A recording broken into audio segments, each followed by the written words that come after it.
Marty, Bud, pal, you and I need to have a serious talk.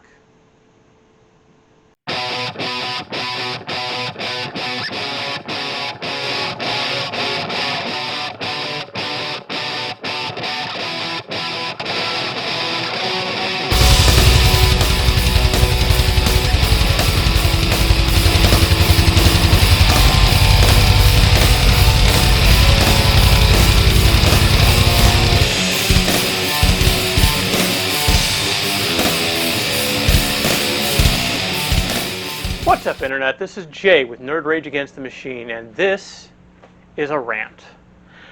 I don't like to be the guy who sits and bitches and moans. I mean, there's so much of that on the Internet already, but sometimes you just gotta let it out, man. And so, a little backstory to this first. When I was a kid, one of the coolest toy lines ever was Star Trek and the world's greatest superheroes and everything that Mego made. Mego was a small company run by a guy named Marty Abrams, who in the 70s ruled the roost when it came to action figures. This was before Star Wars. This was before G.I. Joe, A Real American Hero, the 8-inch ones. This was back when 12-inch G.I. Joe was what they had.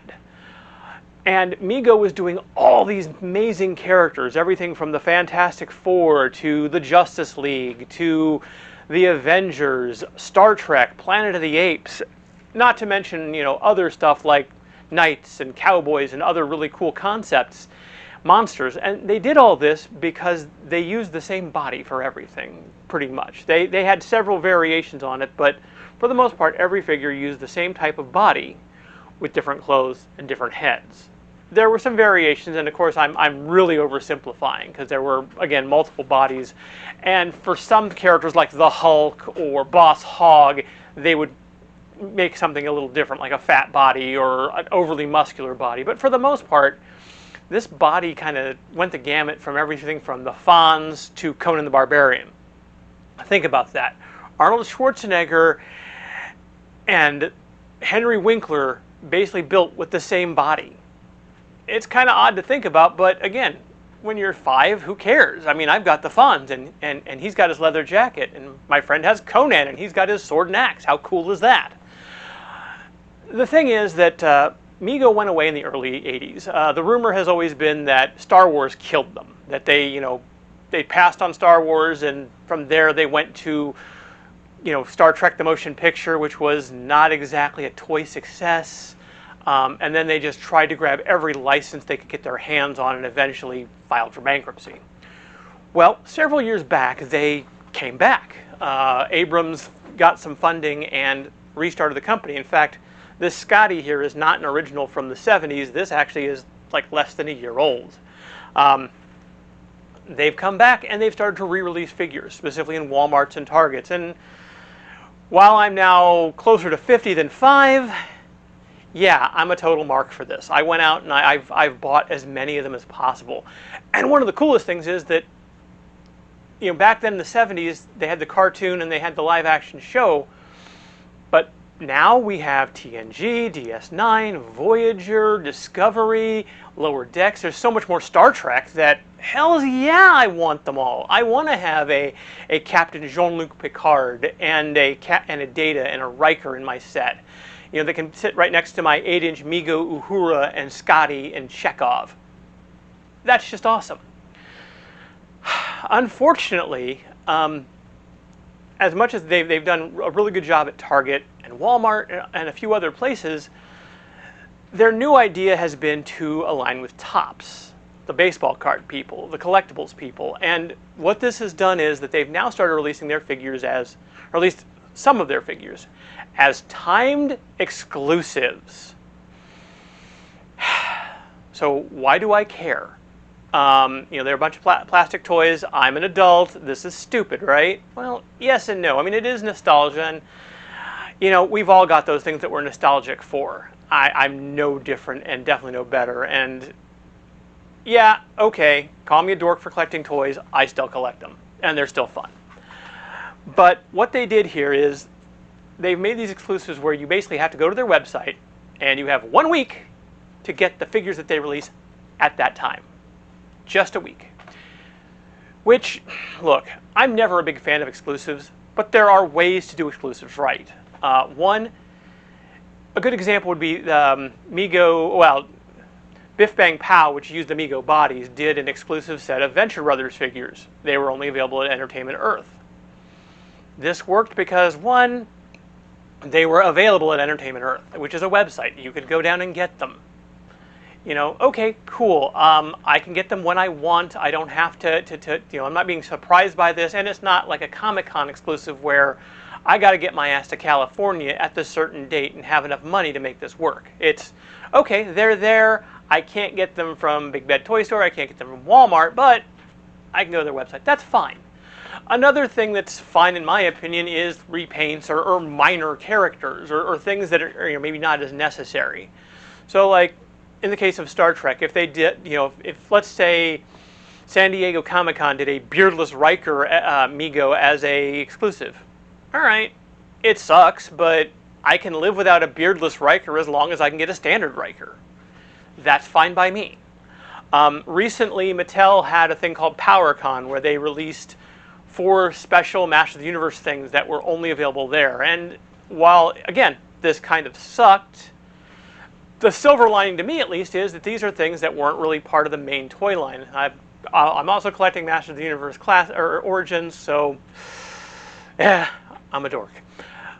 The things that they released were like an accessory pack for Castle Grayskull. I would love to have it, but I'm not dying that I don't have it. And maybe they'll release it again because, again, tooling is expensive and they've tooled it already. Now it's just a matter of making profit off that.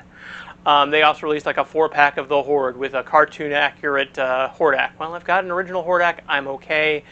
2 of the other figures were repaints of the Horde Trooper, which, again, if they release a standard Horde Trooper, fine. Have your exclusive. I get it. They also released a Faker and Duplicat. Duplicat didn't exist in the cartoon or the toy line originally, and Faker's a repaint of He-Man. I could technically mod one. Or they're going to release them separately, and the packaging will be the exclusive. And again, cool with that. The last one was a Triclops, mini comic accurate Triclops, which again didn't exist in the toy line originally. I'm okay with getting the standard Triclops. And again, for those of you who really wanted or got those things, awesome. I'm not complaining that that you wanted it. That's on you. But the thing is that when you start making these characters timed exclusives, it does become a problem. It's that whole, dude, get it now. You better have the money right now. Oh, and we'll get to the figures in about 6 to 12 weeks. We don't know. On top of this, though, what Topps' deal has done that I find particularly scummy is that they've released these with big characters. They recently did, for Planet of the Apes, they did Taylor. Now again, they did him in the spacesuit. Maybe they'll do him in rags for a retail release. That would be fine, I guess. They did Ra's al Ghul and the Green Arrow. If you're a DC collector, those are ones you're probably going to want. And they're not weird exclusives. Again, yeah, maybe you could do a slightly different variant on Green Arrow or Ra's al Ghul, and that would work. Because the comic costumes have changed over the eras. For Star Trek, though, the first set they did was, or one of the first sets they did was Cisco and Quark, 2 of the biggest characters in Deep Space Nine. So what this means to me is that if I go to like Walmart and happen to see like Dax or Kira or Odo on the peg, why am I going to bother? I mean, I'm not going to get the rest of the set. I'm certainly not going to get the captain that the show is based around or anything. I'm not going to get probably the most important breakout character. I mean, this is kind of like doing the Justice League and going, yeah, you're not getting Batman. Sorry. If you didn't get it right there and right then, you're not getting Batman. They then went to do the next set for Star Trek, which was Worf and the Borg Queen. Now, I jumped on Picard and I jumped on the Data when they came out. And they're doing Riker next, which I'm cool to get. However, I now know that unless I either A, happen to have the money and right there and then was ready for it, or am willing to pay a scalper probably about $100 to $120 for a Worf, my Bridge Crew set is pretty much not going to ever be complete. So why do I bother collecting then? if I can't complete at least a basic set.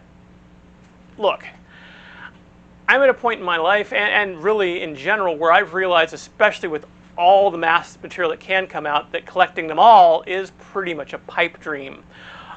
When it came to collecting Masters of the Universe, I don't collect them all. I'm not trying to get a full set because there's just too many that I'm going to miss one way or the other. Either I'm just going to not see it at retail, or it's going to be an exclusive like those PowerCon things where if I didn't get them then, I may be screwed out of them forever, or again have to pay 3 figures at least to get them on eBay from a scalper, which is another thing that really pisses me off with this. Mego could make this money. If I saw Worf on a peg, I'd have bought him. If I saw the Borg Queen on a peg, I would have bought him.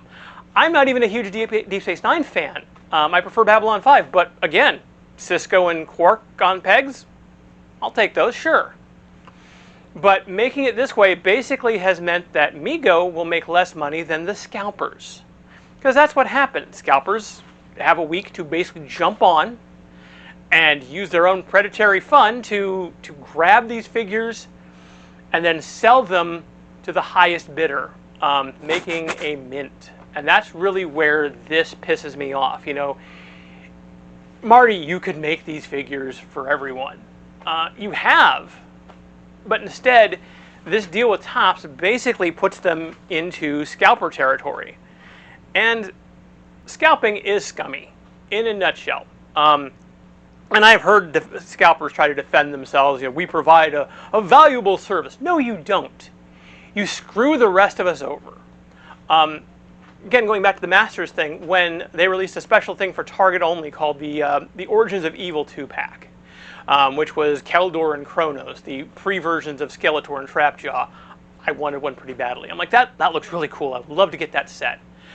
And it just never showed up. It never showed up. It never showed up. And I kept thinking, when I see all these scalpers selling them for $120 online for what was a $30 set, that if I'd have walked into Target and seen a bare shelf, but then seen like a 5-year-old carrying the pack out of the store, mazel tov. Cool. That's a kid who's going to enjoy Masters of the Universe when he grows up.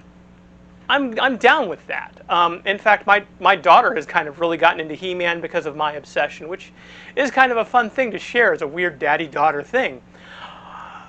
But at the same time, if I saw some guy, walking out with his cart having 4 of them all set in a row, I'd want to punch the guy because that's what he's doing. It's probably not, just, hey, I'm grabbing this for a friend. And that's the thing is, they're taking away that ability for us to find them. And in this case, all Mego is doing and Topps is doing is aiding and abetting. They're literally just saying, you know what? Yeah, why don't we make these so that you have to have that money at that time, and then that's all we're going to do with it. We're not re-releasing these figures. They will not be for general release. At the very least, if you're going to do that kind of crap, make sure it's an oddball variant, like first season Worf. Or, maybe gender bent version of Quark from that one episode, or Quark in a different outfit. First season Cisco, Battle of Wolf 359 Cisco. You could do that, make it exclusive that at least won't disrupt somebody's attempt to at least get the basic crew. But again, dollar signs in their eyes, but short-term goals. This is where I've given up on Mego at this point. I will probably pick up an occasional figure if I see something I want, but I've dropped myself from several Mego groups, and I think for the most part I'm done. This kind of stuff pisses me off. It's what really makes a hobby like collecting toys into a problem instead of a joy. And you may not think of it that way, oh, it's a bunch of plastic toys, why do you care? Why don't you grow up? At the same time, it's like any other collection. You want to complete that set, you want to see it through, and if they're not going to do it for you, then screw them. Honestly, screw them. So, I guess the last thing I'm going to say is, Marty, if you're listening, fix this. This needs to be fixed. You could make a lot more money, I think, fixing this kind of thing, and putting those kind of characters in retail. I mean, I would love to see Lower Decks or Strange New Worlds figures come out when that show comes out. I bought the Discovery figures. I'm not as huge a fan of Discovery, but I bought the figures because, hey, they're there, and I'm supporting Mego, I feel. But now I feel like that support's kind of, not really being reciprocated. I feel like I'm being thrown under the bus. So anyway, that's my rant, and hopefully have a better day, guys. Take care.